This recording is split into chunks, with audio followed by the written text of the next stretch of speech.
After is one thing that taps in the breath. Dance is another thing that taps in the breath. Now, Kali in the mythology gets into a dance contest with Shiva, and Shiva wins the dance contest.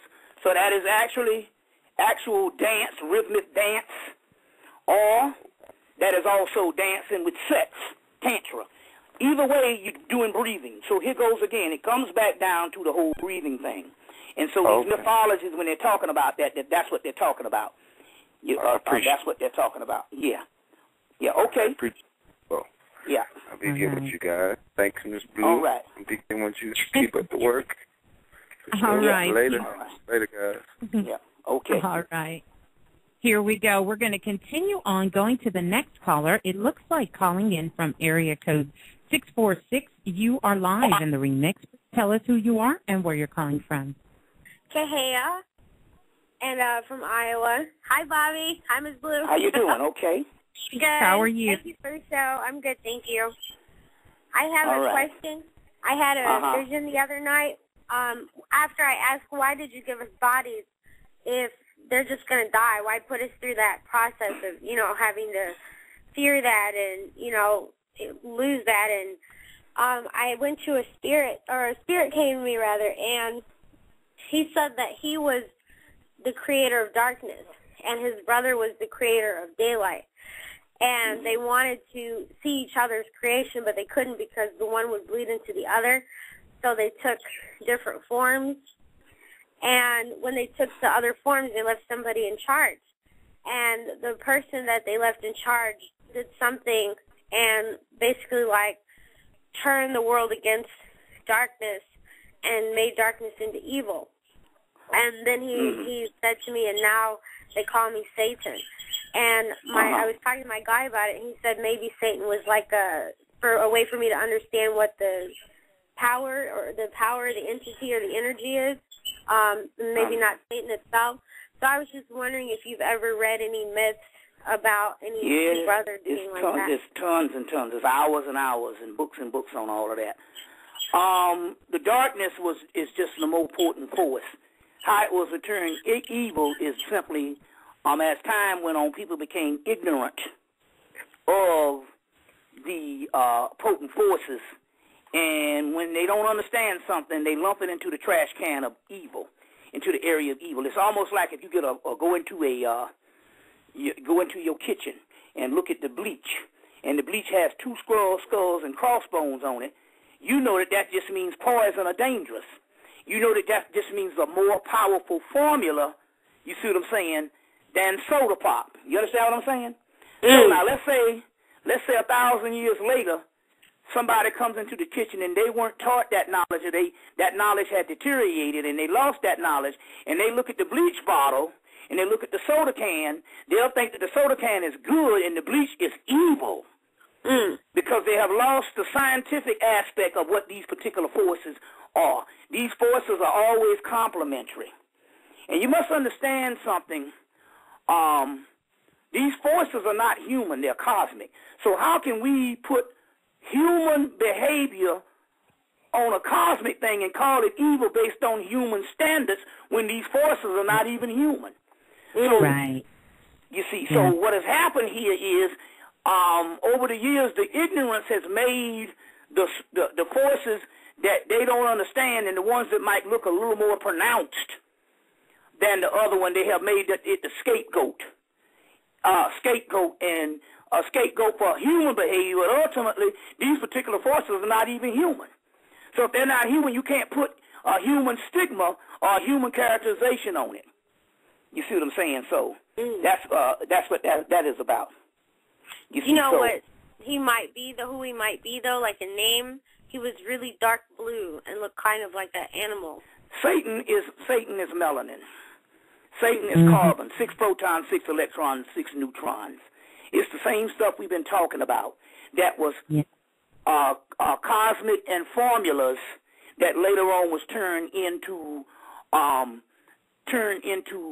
evil. You see what I'm saying? Based on new systems of behavioral modification and moralism that wasn't necessarily permeating in the ancient world. So they took different motifs, like the goat god Pan, to symbolize Satan, but yet you don't see you don't see no character in the Bible to even describe what that goat god or what Satan looks like. So my point here is Satan doesn't exist. Ultimately, it is a figment of man's imagination, especially within the last 2,000 to 3,000 years. You see what I'm saying? But it's like the boogeyman is real to a baby, but to a grown-up, you understand what I'm saying? It's just cutting the light off in the other damn room. You see what I'm saying? But you see, the high priest would understand the cosmic forces of Saturn and Satan, the dark planet. You see what I'm saying? Or the dark substance. You see what I'm saying? It's under the earth. Well, under the brain is the pineal gland, Lucifer, light bringer. You see what I'm saying? So they would understand the mythology. The latter person, 1,000 years later, would look at it as evil. You see what I'm saying? So, and can only characterize it as human behavior, which is, so it's all an illusion. Yeah. Well, thank you. It's all an illusion. Yes, okay. Thank you for calling in. All right, we're going to continue on going to the caller. It looks like calling in from area code 901. You are live in the remix. Please tell us who you are and where you're calling from. Hey, how y'all doing? Peace and greetings to everybody.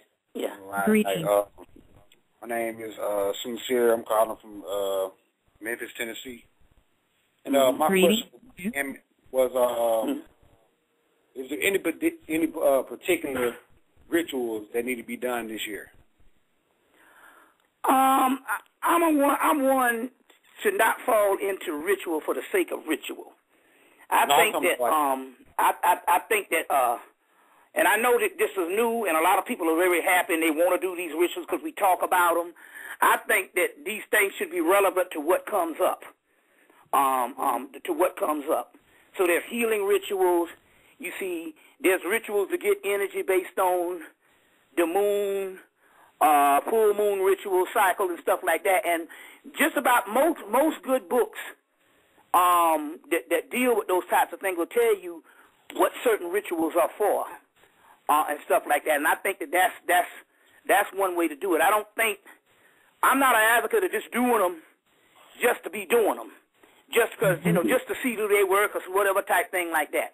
You see, whatever type thing. So my point here is I think there has to be certain experiences that come up that you need. Now, it could be some spiritual experiences that would suggest you do a ritual. But my point here is just to say a forecast of rituals like that. No, I think it's it's not necessary. It's not necessary. You see what I'm saying on that particular level. And I think you need to reduce it down to certain things that's needed and not necessarily for recreation. You see what I'm saying? Because usually for recreation means you got the wrong agenda in mind, and therefore when the ritual work, you see what I'm saying, you're going to be fucked up about it. You see what I'm saying? Because you wasn't ready for it.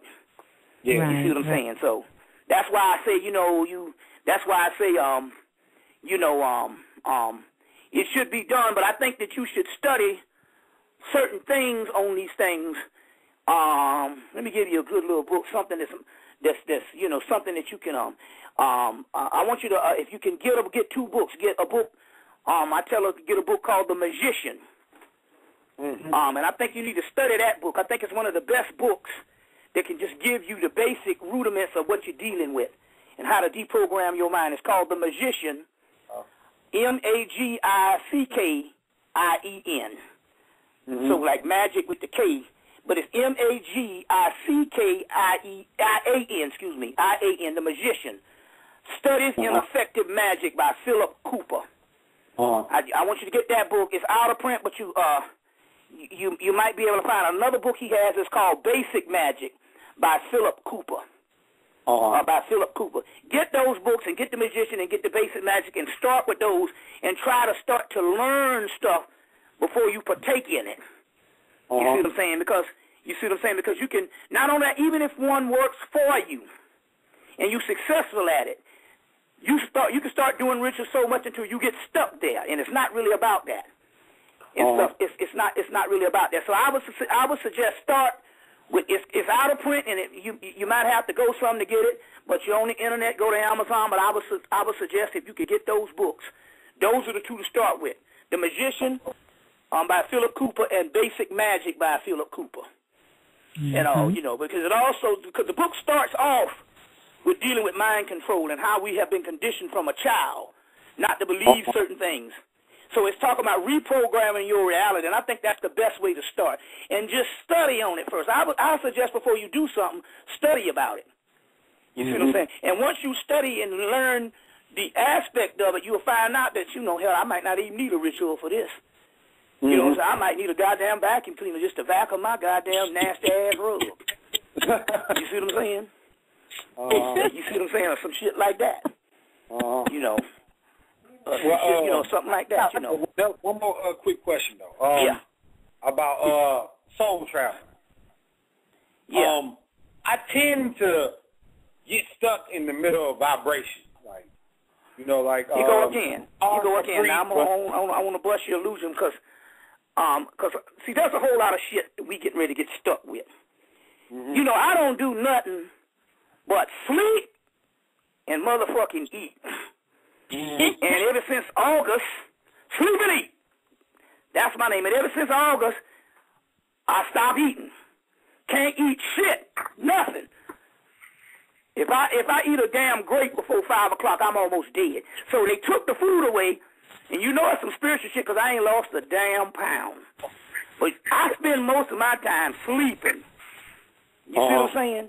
So my point here is all these little astro travel and all these little tricks, a lot of times if you don't study, you see what you don't want to get into recreation where you used to be into skateboarding. You see, you used to be in the club, and now you want to do the astro shit.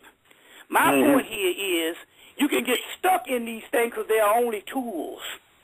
You see what I'm saying? So my point here is, my best remedy for all of that is a dose of knowledge. And once you get a whole lot of knowledge, you'll find out, man, I'm too lazy to even do that old bullshit right there. You know what I'm saying? Now I can go to y'all got a Trader Joe's. Where you at? Where you from? I'm from Memphis. Y'all got a Trader Joe's in Memphis? You ever heard of that? I'm quite sure they got it. It's a grocery store. What go to Trader Joe's, huh? I said, what is it called again? Trader Joe's. Y'all got that in Florida? I mean, in Texas? No, don't worry about it. This is Memphis, Tennessee. Yeah, Memphis. Okay, let me tell you. Let me give you another one. They got Linda's chocolates. But what you want is a Linda's chocolate.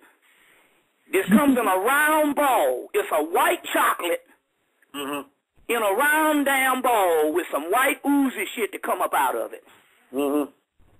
It's called Lint.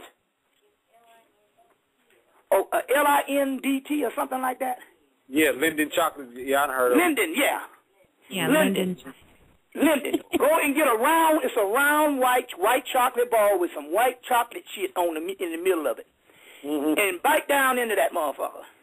And see where your mind goes. You see what I'm saying? Outside of cleaning out the whole bag in one setting, you want to see where things go. You see what I'm saying? You want to see where things go. You want to go and get some shit called Blue Sky. Blue Sky is a all-natural soda. All-natural soda with pure cane sugar. And it's going to taste like the sodas that, I don't know how old you are, it might taste like the sodas in the 70s before they came up with the high fructose corn syrup. You want to get the Blue Sky sodas and drink one of them fuckers and see where your mind goes. It's going to transport you back to childhood. Yes, at a time that's happy. So my point here is to start with small things to build a spiritual ecology around you and all this kind of thing here. Like the horseradish. Yeah, and all that type of stuff. My point here is that's all well and fine, but my point here is, let's say you go to the astral realm. What the hell are you going to do there? You don't have enough knowledge to experience. You see what I'm saying? What's going on there? Now, the point I'm trying to make here is half them niggas on the astral plane I don't even want to fucking see. You see? Because them the same niggas used to live here, even if it was 100 years ago. You see, so the point I'm trying to make here is yes, if you have an astral experience, which you do when you have dreams, Now, see, women, they'll say you should always expect these experiences. But to